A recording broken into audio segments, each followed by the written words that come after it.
سر سے خون کافی حد تک جاری تھا.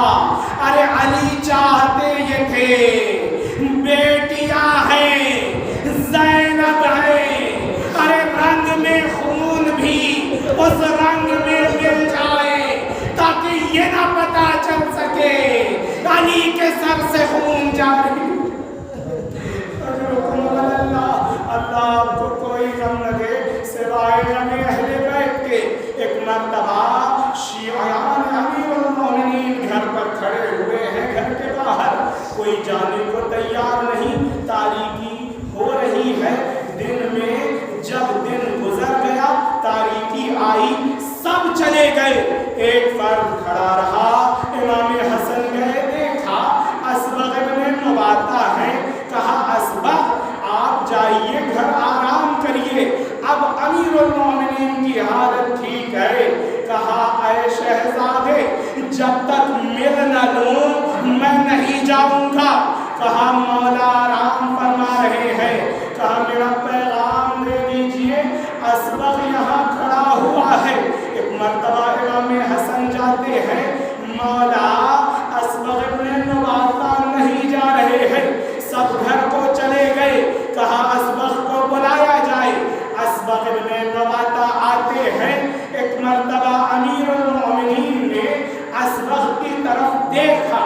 کہا اسبغ علی جا رہا ہے, جو پوچھنا ہے پوچھ لو کہ اس کے بعد علی کو نہ پاؤ گے.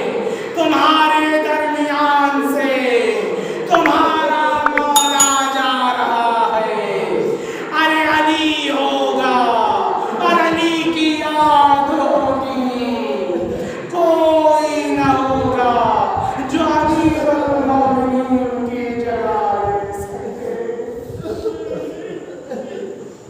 الا لعنت اللہ علی القوم الظالمین. سيعلم الذين ظلموا أيام منقلب ينقلبون. الہی سلامتی ایمان, الہی سلامتی ایمان, الہی سلامتی ایمان. ربنا تقبل منا انك انت السميع الدعاء يا غفور